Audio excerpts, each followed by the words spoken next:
narrowing the lines, I guess, the lanes is what we're talking about, as a Calming traffic it. calming device. And what we had really, really wanted to do was look at 150 as it goes through town, north and south. As cars come into town, narrowing that, not the street itself, but narrowing the road. Well, obviously, we can't do that because the Iowa DOT would frown on that. No, the IOP But we've would not discussed frown on it. with them, we've discussed with them, and I really, I kind of got a feeling from what the discussion was that, well, they didn't know that we were concerned about that. Let's take a look at it. If you guys have gotten together as a group and you're interested in making some changes in painting, that would be something, my understanding was that the DOT would cover the cost of that if it actually has to happen, if that's something. I talked to the District 6 traffic technician and laid out the idea. If you'll notice, every time you come into a small town in Iowa, your road, your white line, your edge line quits, which does at our place. It quits at 8th Street Southeast, and it quits at the railroad tracks or proximate area on the north side. What we were suggesting is, or what the panel is suggesting is they take that line and put about 3 feet from the curb.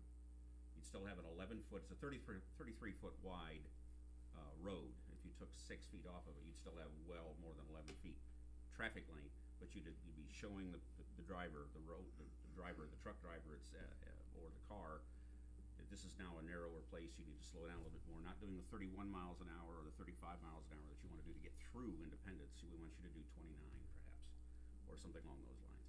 They're not against the idea at all. They were a little bit, oh, okay. Well, and it's kind of interesting because if you do, as you come into town at 8th Avenue or 8th Street down there, the road actually widens because it gets wider and the lines disappear.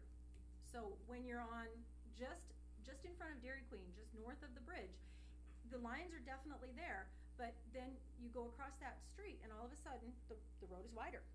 So it could easily accommodate a narrower lane width if the DOT approves with what our suggestions and thoughts are. So that's number 2. And then number 3 was we actually had a couple of locations where we felt like those temporary bump outs or the curb extensions would be a really, really beneficial piece.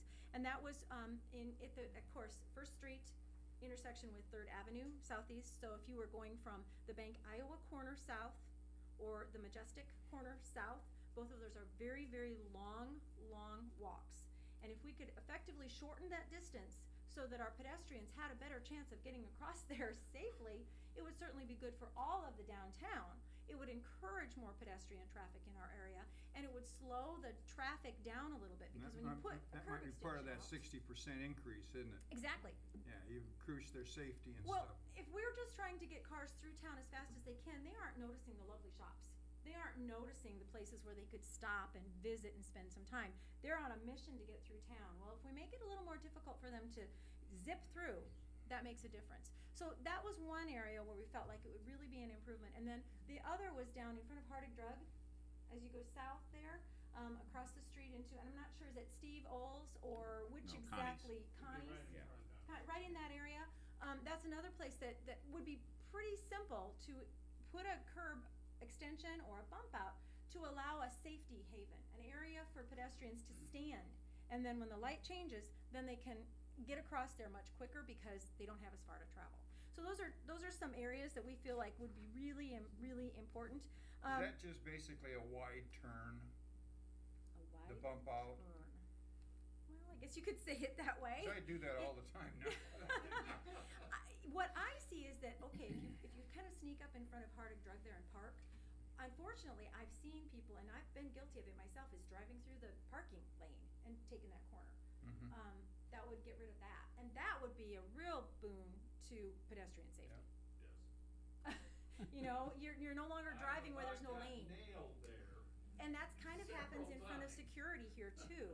You know, people are pull into that real parking space. If there's no car there, I can turn this into a driving lane and just turn that corner real quick.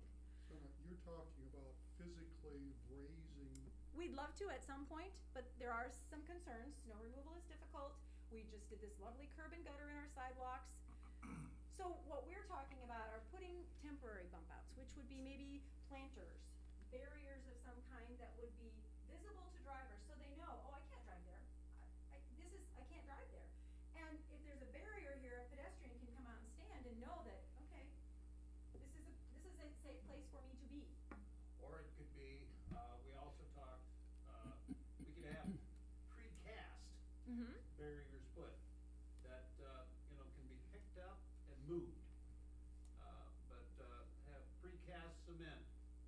set in place, and then, depending upon the season, you know, if we need to take them out during the winter, they can be picked up and moved by, forklift.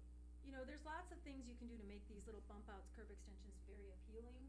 If it were to turn into a traditional curb gutter, put the cement in, the real stuff, you could have bicycle racks there, you could have a bench there, you could have trees planted so that you increase shade. That's been another huge issue. The more shade you put in, the more pedestrians show up. Our downtown area is pretty hot, and if you put some shade there, people are more likely to want to walk along there and be a part of that community. The last thing that we had was a significant number of improved crosswalks. There are some intersections where there appear to be no marked crosswalks and believe that they should be, as well as some marked crosswalks that simply aren't doing their job because they're narrow, paint is worn out, they're poorly delivered information to the drivers. They just don't see that that's a crosswalk. So we've got 14 crossings that could be improved through more paint and increased signage. So those were the areas that we specifically made recommendations to you about. The signs that we've asked for, I think our number was around $2,000 worth of signage. We basically have pretty much no pedestrian warnings. I mean, if you look around, there are some pedestrian signs, but they're basically at schools. And we've got a couple down here that there is no school there anymore. Now, it kind of works with the library, but not really.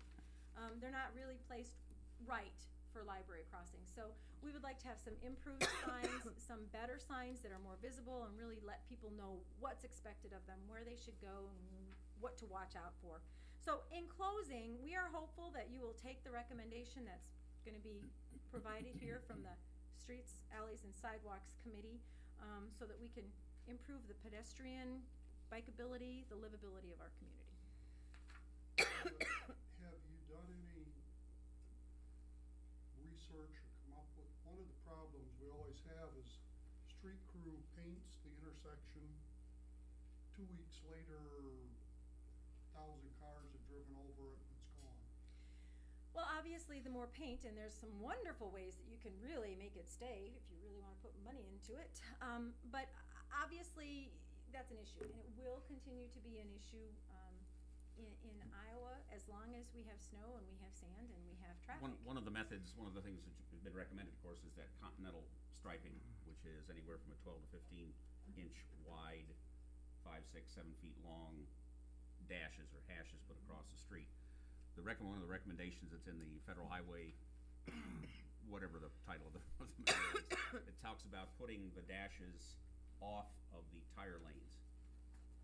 So when you're, and obviously we'd have to give some consideration to angled ones on 3rd Avenue that comes up 1st Street, and the same thing with probably over at 5th Avenue that comes to 1st Street.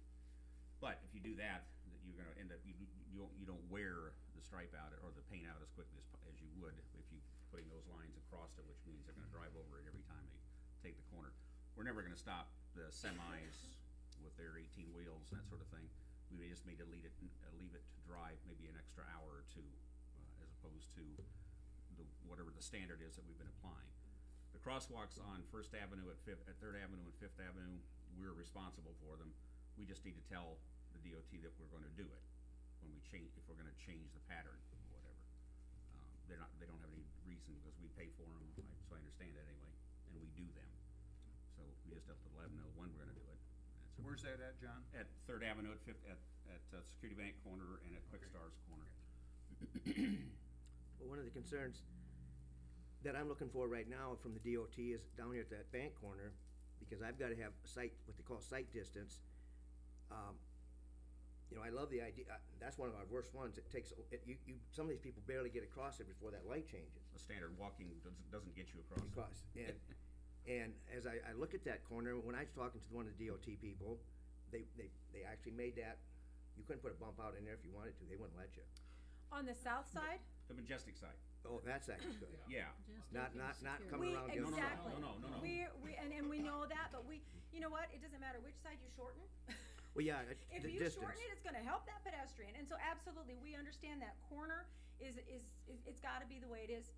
We don't anticipate making a change there on that one, but I guess we're looking at the north side, I see thinking what that. you're doing. Okay. And a bump out also helps with visibility.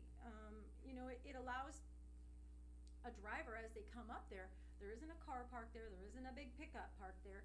There's some visibility that isn't available if you allow parking to be in that spot. Now, a lot of those places don't have parking anyway, but when we're talking about, you know, creating visually a space where people could stand, that there's something there, it's certainly gonna make you sit up and take notice. It's kinda like those narrowed lanes. Oh, I need to stay within this area. Well, we're not making the road any smaller, but it's just in your head, I gotta stay within these lines, I'm gonna slow down and pay attention better. Now, an issue that's been in front of this council, 2 or 3 years, is the light, moving the light from the corner down there by East Elementary up to the library. What's the status of that in terms of your council's, cause I couldn't find it in here very much. I couldn't find that light as an issue here. you Well, know. we. And that's all right, I We just wondered talked where you guys briefly, were. we talked briefly about it, but my understanding is it's kind of pricey to move a street light, or a stoplight. It can- 7,000 to 8,000, we said. And we think it's fine, but we also thought that there was the potential that street light could, or stoplight could maybe need to be used in another area in this community at some point. You've probably got it in here, is there an overall cost in this? Nope, we didn't say that because we thought we were gonna start with the I mean, there isn't any cost. less expensive. There is one, but it's not in here. Well, there is at the very end, Dick, at the very end of the package, it talks about $2,000 on signage. That's what I thought I saw. And it Right. also talks about, it addresses the $150. Pretty modest then. Which is a high side for 5 gallons of paint. Pretty modest. Yeah, and we don't know what the painting scenario is gonna be. The city, Tim,